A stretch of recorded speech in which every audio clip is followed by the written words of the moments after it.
Shalom, selamat pagi Bapak Ibu Saudara. Bagaimana kabarnya? Doa dan harapan kami, Bapak Ibu Saudara dalam keadaan baik dan sehat. Kita berjumpa kembali dalam ibadah harian GKI Batu. Hari ini Selasa, 15 November 2022. Mari kita mengawali ibadah kita pagi hari ini dengan menyanyikan lagu dari PKJ 209, Kasih Setiamu.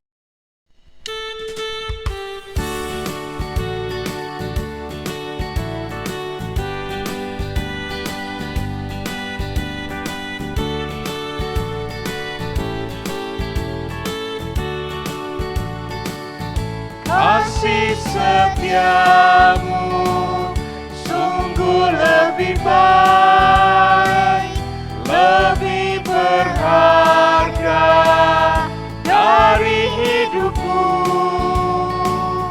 Maka bibirku mengatakan di kau, kasih setiamu sungguh lebih baik.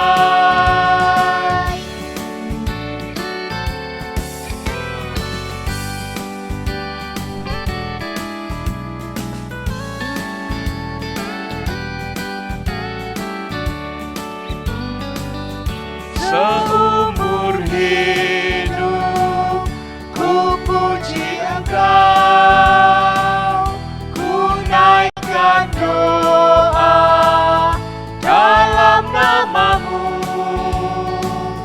Kasih setiamu lebih berharga dan lebih baik dari hidupku.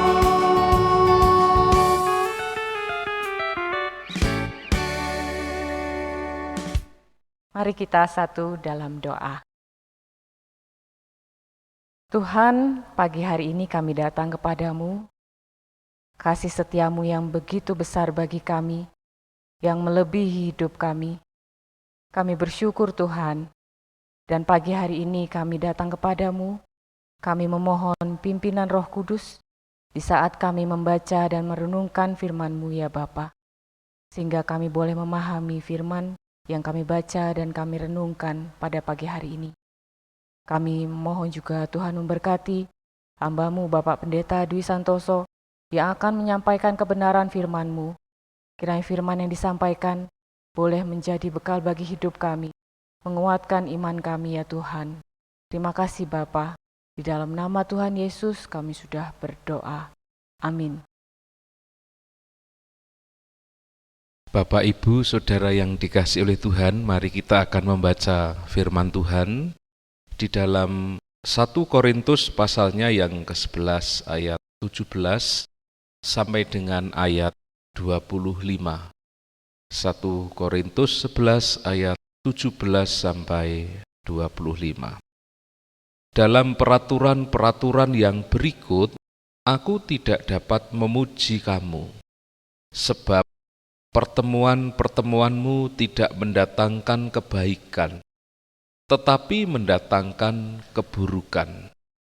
Sebab pertama-tama aku mendengar bahwa apabila kamu berkumpul sebagai jemaat, ada perpecahan di antara kamu. Dan hal itu sedikit banyak aku percaya. Sebab di antara kamu harus ada perpecahan, supaya nyata nanti siapakah di antara kamu yang tahan uji. Apabila kamu berkumpul, kamu bukanlah berkumpul untuk makan perjamuan Tuhan. Sebab pada perjamuan itu tiap-tiap orang memakan dahulu makanannya sendiri, sehingga yang seorang lapar dan yang lain mabuk.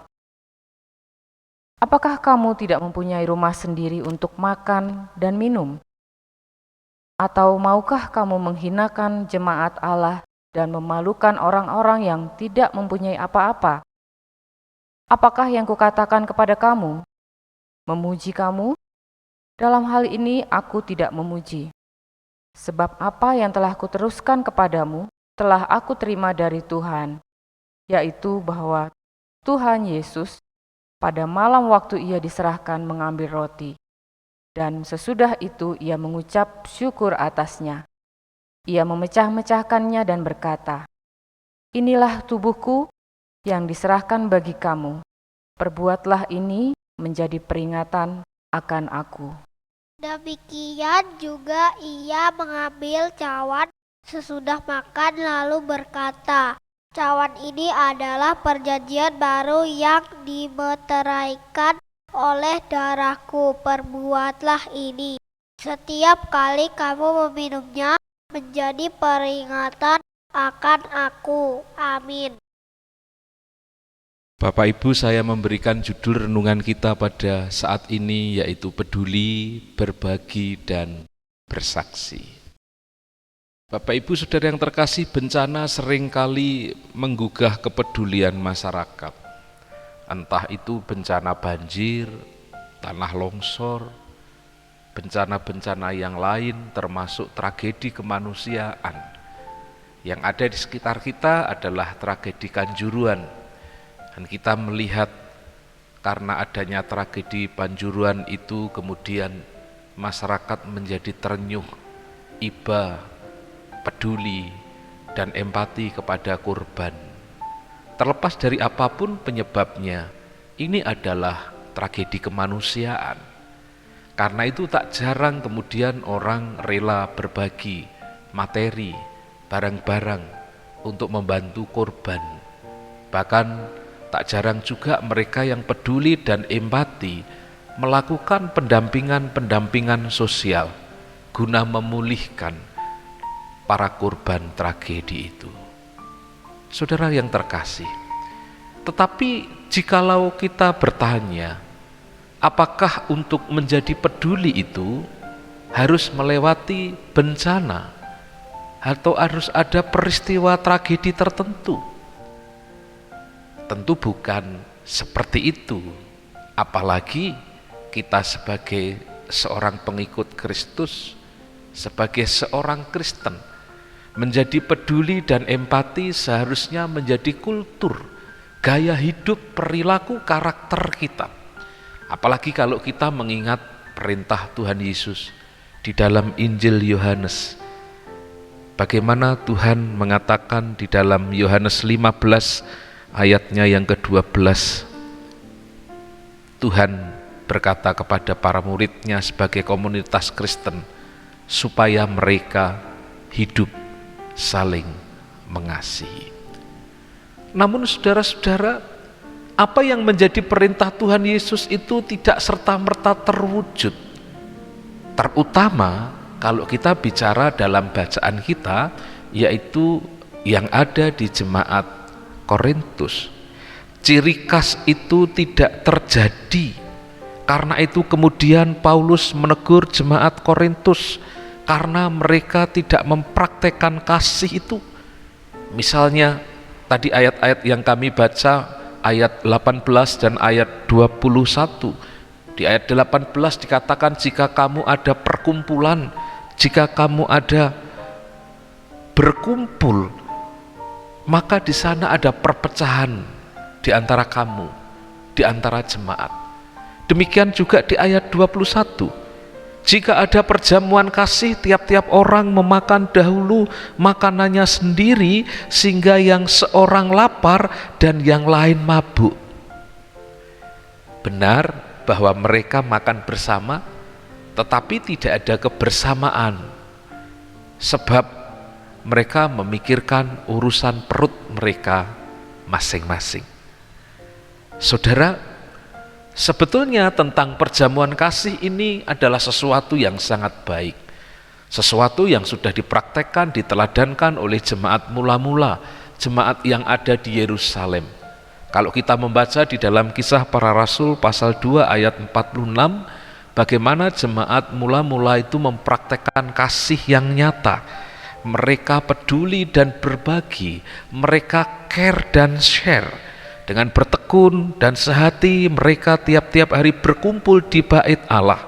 Mereka memecahkan roti di rumah masing-masing secara bergilir dan makan bersama dengan gembira, dengan tulus hati. Apa artinya?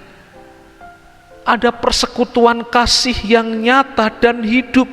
Mereka saling berbagi satu dengan yang lain, saling memperhatikan, tidak egois, tidak memikirkan kepentingannya sendiri, tetapi kepentingan bersama, kepentingan gereja, kepentingan komunitas Kristen, kepentingan sesama anggota tubuh Kristus. Saudaraku, apa yang terjadi di Yerusalem itu tidak terjadi di Korintus. Jemaat di Korintus bukan saja egois, tetapi mereka juga diskriminatif. Betul bahwa dalam komunitas Korintus itu ada perjamuan makan. Sekali lagi, sayangnya di dalam perjamuan itu mereka berpikir cari kenyang perutnya sendiri-sendiri. Terlebih-lebih orang kaya, mereka merasa memiliki kelompok tersendiri. Di dalam perjamuan khas itu mereka membawa makanannya sendiri, kemudian mereka makan sendiri. Tidak peduli masih ada yang lain yang lapar atau miskin atau berkekurangan. Kalau seperti itu sebetulnya bukankah bisa makan di rumah masing-masing? Tidak harus makan dalam persekutuan. Kalau ternyata di tengah-tengah persekutuan itu mereka tidak peduli dan tidak berbagi dengan sesama. Ketidakpedulian itu dicatat di dalam ayat 21, dikatakan oleh Rasul Paulus bahwa mereka makan sampai mabuk. Mereka bukan hanya kekenyangan, bahasa saya, mereka bukan hanya plempoken, bukan hanya glegeen, tapi mereka makan sampai mabuk, berlebihan, makan dan minum seperti pesta pora orang duniawi yang tidak mengerti tentang kepedulian dan etika di dalam hal makan. Saudaraku, karena itu kemudian Rasul Paulus menolong mereka agar mereka bisa melihat kehidupan di dalam kasih yang dipraktekkan oleh Tuhan Yesus. Tuhan Yesus yang adalah guru bagi kita semua, teladan dari setiap orang percaya, telah meneladankan di dalam empati dan pemberian kepeduliannya dengan ia berbagi. Tuhan Yesus memecah-mecahkan roti dan memberikan cawan kepada para muridnya di dalam perjamuan terakhir itu. Di dalam perjamuan terakhir itu bahkan Tuhan Yesus selain melayani, membagi roti dan minuman, Tuhan Yesus juga membasuh kaki para muridnya. Tuhan Yesus dalam kerendahan hatinya bukan hanya berbagi tetapi juga melayani. Bahkan ketika ia memecah-mecahkan roti dan cawan minuman syukur itu sebagai simbol, sebagai tanda dari tubuh dan darahnya yang diberikan kepada kita sebagai penebusan atas dosa-dosa kita. Yang Tuhan Yesus bagikan adalah kasih-Nya yang besar, yang diwujudkan melalui pengorbanannya di atas kayu salib. Kepedulian Tuhan Yesus kepada kita agar kita memperoleh, mendapatkan kehidupan yang kekal. Maka untuk itu ia bukan saja peduli, ia bukan saja berbagi, tetapi ia menyerahkan diri, ia berkorban diri demi kehidupan kekal orang percaya. Ia menjadi roti hidup, roti yang turun dari surga itu, yang ia relakan terpecah-pecah, supaya melalui roti hidup itu orang yang menerimanya, roti itu berkhasiat berkuasa, memberikan kehidupan. Siapa yang percaya kepada Tuhan Yesus sebagai Mesias dan Juru Selamat, roti yang dipecah-pecahkan dan dibagi-bagikan itu, orang yang makan akan mendapatkan bagian dalam kerajaan Allah. Saudara, berdasarkan pengorbanan kasih Kristus itulah Rasul Paulus mengingatkan kita bahwa dengan hidup di dalam kasih, di dalam kepedulian, rela berbagi, itu adalah cara hidup sebagai Kristen, pengikut Kristus. Cara hidup orang yang sudah dimenangkan dan dibebaskan dari egoisme, dari hedonisme, dari apatisisme, sikap masa bodoh. Saudara, sebagai murid-murid Tuhan, mari kita mengingat dan mari kita mempraktekkan apa yang dikatakan Tuhan Yesus tadi di dalam Injil Yohanes 15 ayat 12. Hidup saling mengasihi dengan cara seperti yang Paulus katakan dalam Galatia pasalnya yang ke-6 ayatnya yang kedua. Bertolong-tolonganlah menanggung bebanmu, demikianlah kamu memenuhi hukum Kristus. Tentu dalam konteks zaman yang sekarang ini kita juga bisa peduli dan berbagi dalam banyak hal. Semakin kita memiliki relasi yang dekat dengan sesama kita, semakin kita mengerti apa yang mereka butuhkan. Semakin kita mengerti apa yang mereka butuhkan, semakin kita bisa peduli, empati, dan berbagi kepada mereka sesuai dengan kebutuhan mereka. Di dalam kasih Tuhan, kita dipanggil untuk hidup saling berbagi kasih dengan mereka. Dan semoga kita semua, sekali lagi dengan didasari kasih, kita bisa semakin peduli. Kita rela berbagi dengan sesama, menjadikan hidup kita sebagai saluran berkat kasih bagi banyak orang. Selamat peduli, berbagi dan bersaksi kasih Kristus di dalam kehidupan. Amin. Mari kita berdoa. Tuhan, kami mengucap syukur atas teladan yang telah Engkau berikan. Tuhan Yesus, Engkau telah peduli, berempati dan berbagi kasih dengan kami. Tuhan sudah memberikan tubuh dan darah-Mu untuk menyelamatkan dan menebus kami dari dosa. Pemberian-Mu itu menginspirasi setiap kami bahwa kami memiliki tanggung jawab sebagai Kristen pengikut-Mu, juga untuk peduli kepada sesama, juga untuk empati kepada sesama, juga untuk berbagi kasih kepada orang-orang yang ada di sekitar kami. Mampukan kami jemaat-Mu baik GKI Batu maupun simpatisan untuk boleh melakukan, mempraktekkan teladan yang telah Engkau tunjukkan kepada kami. Engkau memberkati keluarga kami masing-masing, memberkati pekerjaan kami, juga anak-anak kami. Tuhan memberikan kesehatan kepada kami semuanya dan seluruh kehidupan kami. Biarlah menjadi persembahan yang harum di hadapan-Mu. Kiranya hari ini Tuhan memberkati kami dengan kasih-Mu yang melimpah, mencurahkan kebaikan demi kebaikan, anugerah di dalam kehidupan kami.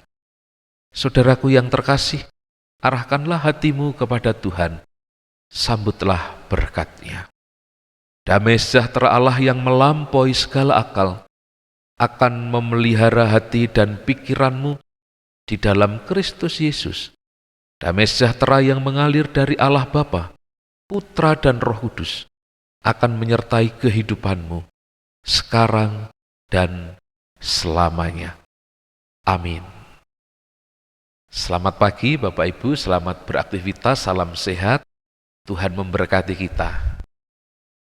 Shalom.